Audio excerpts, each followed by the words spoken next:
ஆதியாகமம் அதிகாரம் 21.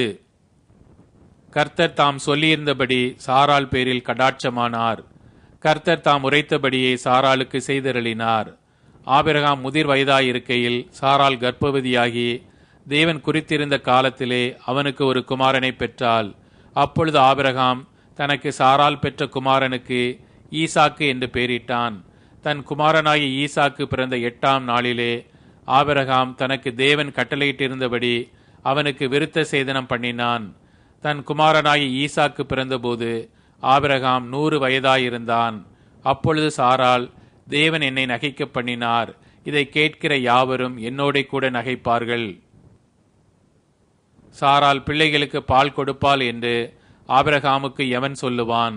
அவருடைய முதிர் வயதிலே அவருக்கு ஒரு குமாரனை பெற்றேனே என்றால். பிள்ளை வளர்ந்து பால் மறந்தது.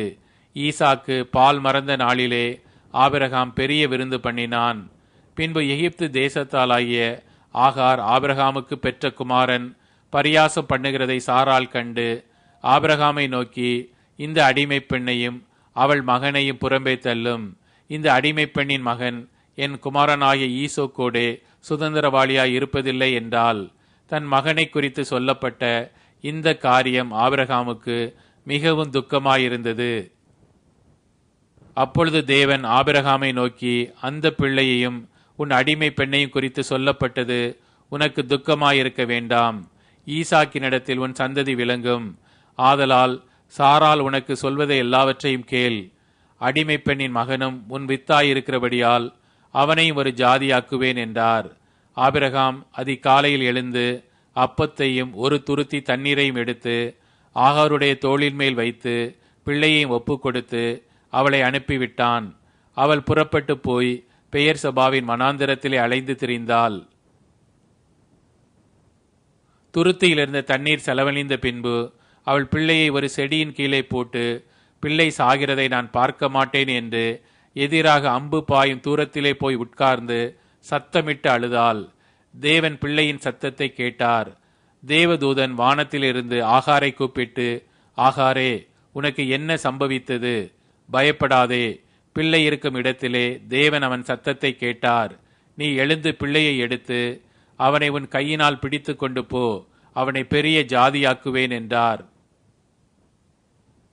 தேவன் அவளுடைய கண்களை திறந்தார்.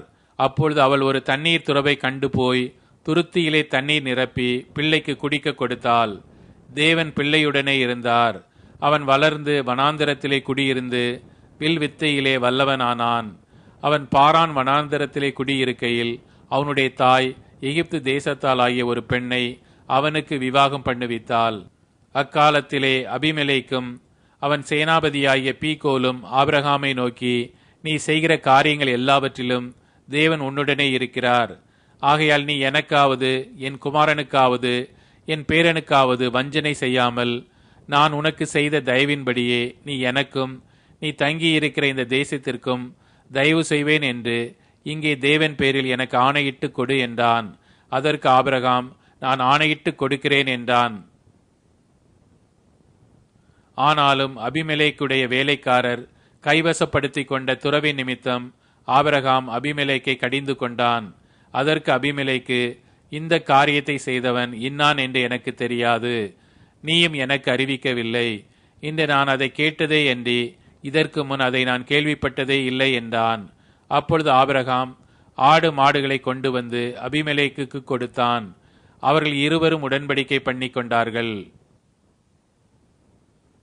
ஆபிரகாம் 7 பெண்ணாட்டி குட்டிகளை தனியே நிறுத்தினான். அப்பொழுது அபிமெலேக்கு ஆபிரகாமை நோக்கி, நீ தனியே நிறுத்தின இந்த 7 பெண்ணாட்டு குட்டிகள் என்னத்திற்கு என்று கேட்டான். அதற்கு அவன், நான் இந்த துறவு தோண்டினதை குறித்து நீர் சாட்சியாக இந்த 7 பெண்ணாட்டு குட்டிகளை என் கையில் வாங்கிக் கொள்ள வேண்டும் என்றான். அவர்கள் இருவரும் அவ்விடத்தில் ஆணையிட்டு கொண்டபடியால் அந்த இடம் பெயர் சபா எனப்பட்டது. அவர்கள் பெயர் சபாவிலே உடன்படிக்கை பண்ணி கொண்டபின் அபிமெலேக்கும் அவன் சேனாபதியாகிய பீகோலும் எழுந்து பெலிஸ்தருடைய தேசத்திற்கு திரும்பி போனார்கள். ஆபிரகாம் பெயர் சபாவிலே ஒரு தோப்பை உண்டாக்கி சதா காலமுள்ள தேவனாகிய கர்த்தருடைய நாமத்தை அவ்விடத்தில் தொழுது கொண்டான். ஆபிரகாம் பெலிஸ்தருடைய தேசத்தில் அநேக நாள் தங்கியிருந்தான்.